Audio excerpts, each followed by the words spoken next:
Assalamualaikum warahmatullahi wabarakatuh. Di video kali ini saya akan membahas lagi seputar aplikasi pinjaman online. Nah, di kesempatan kali ini saya akan membahas tentang cara aman gagal bayar di aplikasi pinjaman online tanpa harus membayar. Dalam arti, di sini saya bukan mengajarkan kalian untuk lari dari hutang dan saya juga tidak mengajarkan bagi kalian untuk sengaja menggagal bayarkan di aplikasi pinjaman online tanpa dibayar.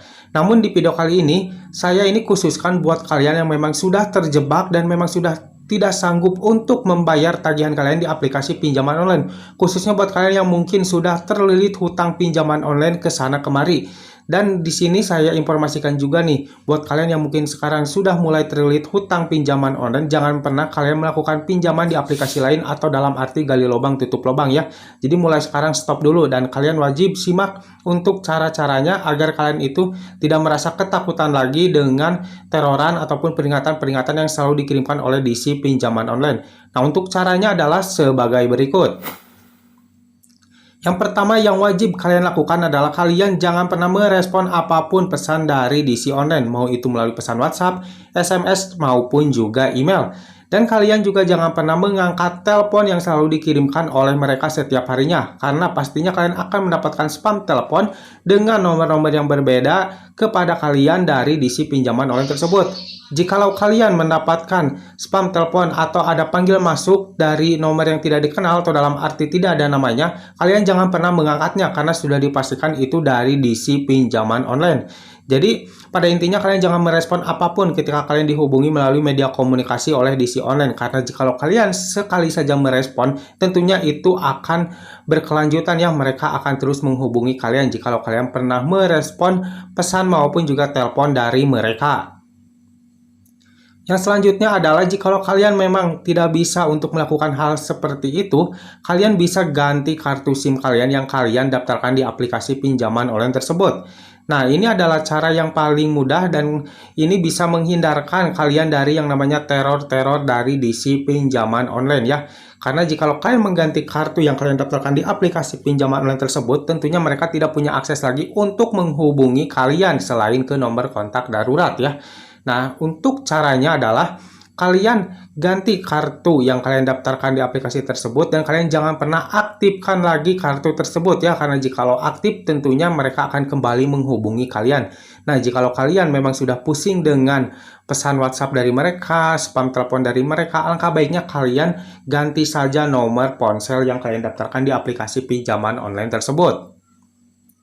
Nah, yang selanjutnya adalah kalau tadi kalian harus mengganti nomor, sekarang kalian harus hapus email yang kalian daftarkan di aplikasi pinjaman online tersebut. Ketika nomor kalian tidak aktif, sudah dipastikan mereka akan mengirimkan pesan peringatan ataupun juga ancaman melalui email ya. Jadi kalian juga jangan lupa harus menghapus email kalian yang kalian daftarkan di aplikasi pinjaman online tersebut agar si DC tersebut itu tidak punya akses sedikit pun untuk menghubungi kalian lagi. Nah, yang selanjutnya adalah kalian berbicara baik-baik kepada keluarga kalian. Nah, ketika kalian sudah melakukan hal-hal itu, kalian alangkah baiknya untuk berbicara jujur kepada keluarga kalian tentang permasalahan kalian, tentang hutang pinjaman online kalian. Nah, jikalau kalian berbicara jujur kepada keluarga kalian, sudah dipastikan mereka juga akan memakluminya ya. Dan ketika mungkin nanti ada debt collector lapangan yang datang ke rumah dari pihak keluarga kalian, itu tidak akan kaget karena mereka itu sudah dikasih tahu sebelumnya oleh kalian bahwasanya kalian itu sudah mengalami yang namanya keterlambatan atau gagal bayar di aplikasi pinjaman online. Jadi alangkah baiknya kalian jangan terlalu disembunyikan ya tentang permasalahan kalian di aplikasi pinjaman online. Alangkah baiknya kalian berbicara kepada keluarga atau orang terdekat kalian ya tentang permasalahan ini. Ini juga penting buat kalian agar kalian itu tidak memendam kepusingan kalian itu secara sendiri. Jikalau kalian berbicara kepada keluarga kalian, tentunya kalian akan merasa sedikit lega ya. Jadi kalian itu sudah jujur kepada keluarga kalian. Jadi jikalau ada debt collector lapangan yang datang ke rumah pun kalian tidak akan takut ya, karena sebenarnya yang ditakutkan para nasabah itu tentang kunjungan debt collector lapangan adalah mereka takut akan keluarganya tuh tahu bahwasanya kalian mempunyai tagihan yang tertunggak di aplikasi pinjaman online. Jadi alangkah baiknya kalian mulai saat ini kalian bisa jujur saja kepada keluarga kalian, ceritakan semuanya kendala-kendala yang menyebabkan kalian mengalami keterlambatan atau gagal bayar di aplikasi pinjaman online. Nah, yang selanjutnya adalah kalian juga harus menginformasikan permasalahan Anda ke orang atau nomor kontak darurat yang kalian daftarkan. Jika kalian mendaftarkan nomor kontak darurat itu, nomornya adalah nomor orang lain, dalam arti itu nomor teman atau saudara kalian, kalian juga bisa informasikan tentang permasalahan ini kepada mereka. Nah, kalian bisa berbicara tentang permasalahan kalian kepada mereka, dan kalian bisa bicara kepada mereka juga jikalau ada peringatan atau penagihan dari DC pinjaman online, abaikan saja. Kalau bisa mungkin blokir saja nomornya agar tidak mengganggu si nomor kontak darurat tersebutnya. Ini dikhususkan buat kalian yang mungkin mendaftarkan nomor kontak darurat itu dengan nomor orang lain, bukan nomor kalian ya. Karena banyak juga nih di antara kalian yang mengalami keterlambatan atau gagal bayar yang mendaftarkan nomor kontak darurat itu bukan nomor kalian, melainkan nomor saudara ataupun teman.